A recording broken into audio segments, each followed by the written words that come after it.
नमस्कार.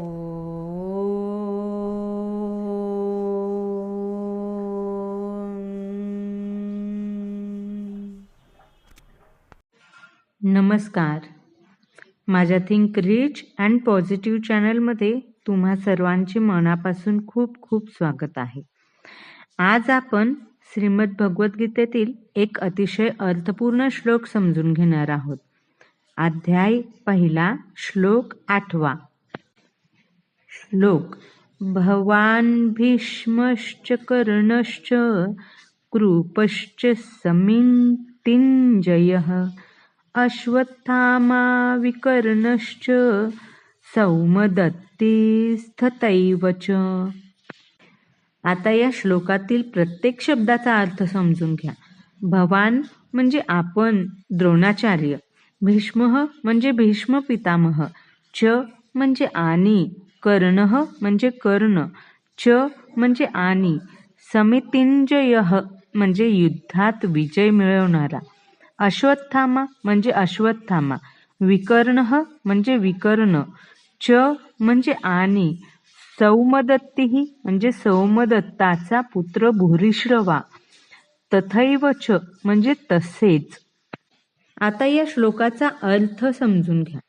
आपण स्वतः, भीष्म पितामह, कर्ण, युद्धात विजय मिळवणारे कृपाचार्य, अश्वत्थामा, विकर्ण आणि सोमदत्ताचा पुत्र भूरिश्रवा हे सर्व आमच्या बाजूचे महान योद्धे आहेत. या श्लोकाचा भावार्थ: या श्लोकात दुर्योधन आपल्या सेनेतील प्रमुख योद्ध्यांची नावे घेतो, जेणेकरून आपल्या गुरु द्रोणाचार्यांचा आत्मविश्वास वाढावा. तो सांगतो की आमच्याकडे भीष्मासारखे वयोवृद्ध अनुभवी योद्धे, कर्णासारखा अद्वितीय धनुर्धर आणि अश्वत्थामासारखा शक्तिशाली योद्धा आहे. हा श्लोक आपल्याला दाखवतो की जेव्हा माणूस आतून अस्वस्थ असतो तेव्हा तो बाहेरून स्वतःची शक्ती मोठी करून सांगतो. हा श्लोक युद्धभूमीवरील दुर्योधनाची मानसिक स्थिती खूप स्पष्टपणे दाखवतो. हा श्लोक दुर्योधन आपल्या गुरु द्रोणाचार्यांना बोलतो.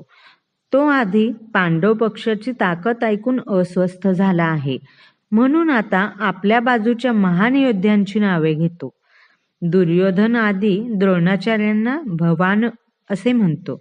यातून आदर व्यक्त करतो, पण त्यामागे हेतू आहे.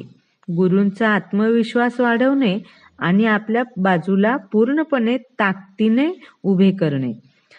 भीती असताना माणूस आपल्या शक्तींची यादी करतो. हा श्लोक सांगतो की बाह्य शक्ती असली तरी आतून धर्मनिष्ठता नसली तर विजय निश्चित नसतो. आपणही आयुष्यात असुरक्षित वाटत असताना आपल्या यशांची यादी करतो, पण खरी शक्ती ही आतून स्थिर आणि शांत राहण्यात असते. गीतेचा 8वा श्लोक आपल्याला शिकवतो की खरी शक्ती ही नावांमध्ये नसून नीती आणि धर्मामध्ये असते. हा श्लोक आपल्याला शिकवतो की बाह्य शक्तीपेक्षा अंतर्गत धर्मनिष्ठता अधिक महत्त्वाची असते. जर तुम्हाला असेच गीतेचे श्लोक अर्थ व भावार्थासह ऐकायला आवडत असतील तर कृपया व्हिडिओला लाईक करा, थिंक रिच अँड पॉझिटिव्ह चॅनलला सबस्क्राईब करा आणि हा संदेश इतरांपर्यंत पोहोचवा. श्रीकृष्णार्पणमस्तु. धन्यवाद.